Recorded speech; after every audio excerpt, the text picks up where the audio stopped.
Nah,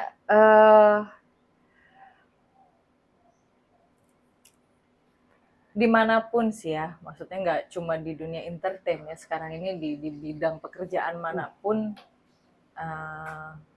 ada saja hal-hal yang pasti ingin mempengaruhi. Karena apalagi Ratu Aulia ini perempuan yang menarik gitu, pasti orang jadi senang, jadi mungkin ada yang banyak niat kan.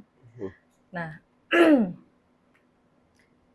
gimana caranya ini biar Ratu Aulia ke depan itu maksudnya biar bisa lebih mantap dan tidak terpengaruh oleh keadaan sekitar gitu.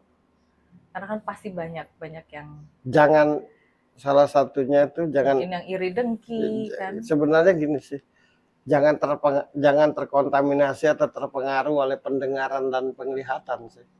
Itu aja. Karena kan banyak yang memuji, banyak juga yang mengkritik kan. Jadi lakukan aja apa yang kita mau, yang penting jangan nyusahin orang gitu. Jangan terkontaminasi oleh pendengaran dan penglihatan gitu.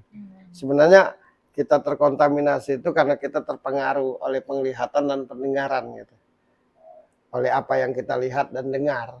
Nah, jangan terkontaminasi oleh itu. Tetap aja dengan tujuannya, mau jadi apa, mau kemana, mau seperti apa gitu. Karena kayak aku kan cuma melihat kan kepribadiannya seperti apa gitu.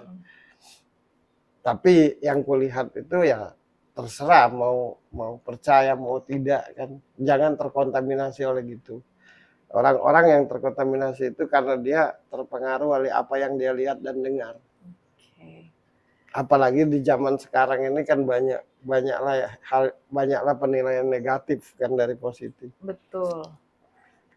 Apalagi ngelihat mereka berdua kan keren ya.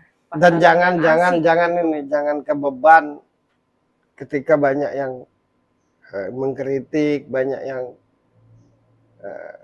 memberi jalan dan segala macam lah, mengatur, karena konsekuensi orang-orang yang istimewa itu ya memang begitu. Akan banyak suara kan. Jadi tapi aku percaya dia perempuan yang seperti ku bilang dari awal tadi, prinsipnya kuat dalam hidup. Karena dia dari keluarga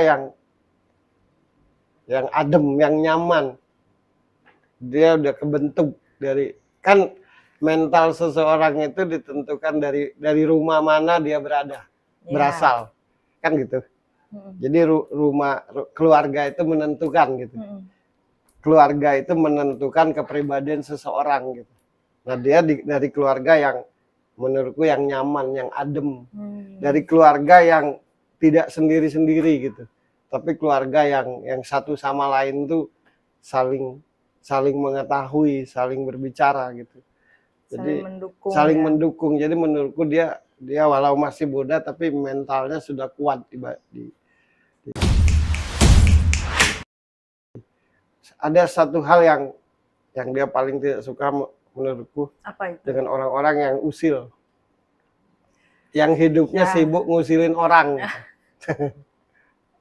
Dia tuh paling tidak suka itu. Dia bukan perempuan yang rumpi.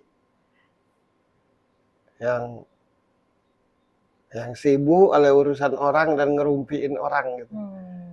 Kan kalau di dunia entertain, apalagi melihat seorang artis ya, orang kan jadi malah pengen tahu ya, ujung-ujungnya jadi malah usil gitu kan. Nah, biar jadi tidak terpancing, mungkin nggak kesal lagi gitu, karena kemanapun pasti ada aja hal-hal seperti itu. Ya kalau satu hal aja yang diingat, semakin terkenal dirimu, semakin banyak orang akan cari tahu tentang dirimu. Jadi kalau tidak mau diusilin orang atau dibaca orang, atau tidak usah terkenal. Jadi kalau orang-orang dikenal, orang-orang yang terkenal terus diusilin, dikritik, dibaca, diatur segala macam, ya itu konsekuensi dari keterkenalan. Kan mental tiap orang itu tidak sama. Ada yang ketika berhadapan dengan orang terkenal biasa aja. Ada pribadi yang ketika berhadapan dengan orang terkenal kepo, ada pribadi yang ketika berhadapan dengan orang terkenal jadi iri. Jadi kalau kau termakan oleh keusilan orang, kalau kau jadi emosi oleh keusilan orang, kalau kau merasa terganggu hidupmu oleh keusilan orang, ya nggak usah terkenal lah. Konsekuensi keterkenalannya begitu. Pasti orang pengen cari tahu siapa dia, siapa pacarnya, apa yang dia makan, apa yang dia pakai, kemana dia nongkrong, bagaimana rumahnya, bagaimana kamarnya, bagaimana sepatu yang dia pakai, baju apa yang dia pakai, udah pasti. Jadi kalau seorang artis merasa terbeban karena dikepoin, ya nggak usah jadi artis lah.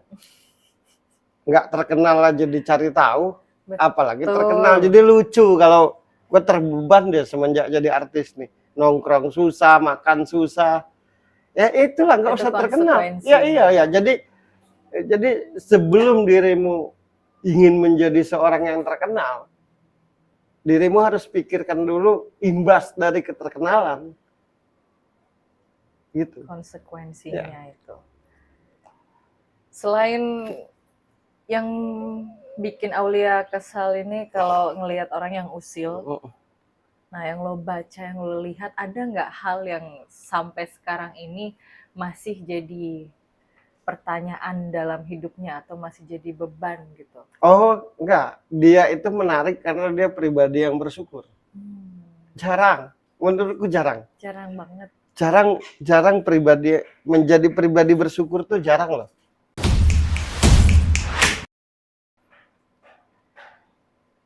Dia sendiri kaget dengan proses keterkenalannya, paham nggak? Seperti biasa aja jalannya, tapi luar biasa hasilnya.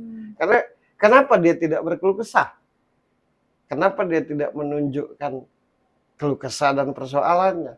Orang yang tidak menunjukkan keluh kesah dan persoalannya ke orang banyak, itu menunjukkan dia salah satu hamba Tuhan yang bersyukur dalam hidupnya. Hanya orang-orang yang bersyukur dalam hidupnya yang tidak berkeluh kesah, yang tidak mempertunjukkan persoalan hidupnya ke orang lain. Jadi kalau ada orang puji syukur kepada Tuhan yang Maha Besar, tapi dia menceritakan persoalannya, itu bohong, munafik menurutku. Nah, kalau ada pertanyaan, kan dia nggak pernah kan di postingannya ya? Nggak pernah. Yang negatif. Nah, itu menunjukkan karena dia pribadi yang bersyukur. Bersyukur, kemudian dia menurutku pribadi yang mencari solusi dari setiap persoalan. Misalkan dia punya persoalan ini, nah dia pikirin gimana solusinya dan gimana supaya tidak terulang lagi. Kan gitu. Nah, sementara banyak orang kalau punya masalah tuh menyesali masalah atau marah-marah dengan masalah atau tidak terima dengan adanya masalah sehingga dikeluh kesahkan kemana-mana. Jadi dia itu problem solver ya, itu. Selalu mencari solusi. Selalu mencari solusi dari tiap yang dia hadapi. Nah kebetulan pacarnya juga mentalnya kayak gitu, ya cocok lah. Satu kesatuan. Sekali lagi, orang yang berkeluh kesah dalam hidupnya, itu tandanya dia tidak, itu adalah orang yang tidak bersyukur. Satu, yang kedua orang yang tidak mencari solusi ketika punya persoalan, tapi marah-marah, kesal, tak terima. Nah, makanya menurutku cocok lah kalau Ratu Aulia itu disebut perempuan Indonesia gitu. Kayak gini, siapa tuh? Cinta Laura. Nah, gitu kan ya. Cinta Laura kan keren lah. Dewasa, cerdas gitu. Mandiri gitu. Kan kelihatan banget Cinta Laura tuh nggak lebay. Iya. Nah, sama aja generasi sekarang itu kayak Ratu Aulia itu. Namanya pula Ratu ya. Iya. Wih, Ratu Aulia. Ratu Aulia tuh belum selesai. Ratu Aulia Trisyana Putri. Aulia itu kalau misalkan di agama itu orang yang dekat dengan Tuhan. Orang yang benar ya gitu ya. Orang yang dekat dengan Tuhan, orang yang punya keistimewaan. Aulia, para aulia. Jadi sudahlah Ratu Aulia lagi, belakangnya Putri. Trisyana Putri. Ya, Aulia tuh gitu, Ratu Aulia. Aulia tuh orang yang punya yang dekat sama Tuhannya. Orang yang diberi keistimewaan oleh Tuhannya. Jadi dan antara nama dan tampilan serta perilakunya menurutku sinkron. Jadi jangan heran kalau cepat prosesnya. Yang penting jangan terkontaminasi aja oleh pendapat, oleh pendengaran. Dan jangan terbeban oleh misalkan kritikan, keponya orang kan.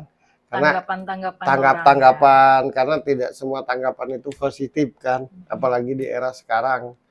Yang penting itu aja sih, kalau dia misalkan, tapi mentalnya sudah terdidik sih menurutku. Jadi aku nggak, satu yang kedua dia punya pacar yang bisa dijadikan tempat bermusyawarah, bercerita, itu sih yang penting. Kadang-kadang orang-orang istimewa tuh hancur karena disebabkan pasangannya gitu. Iya, betul. Tanpa disadari. Betul.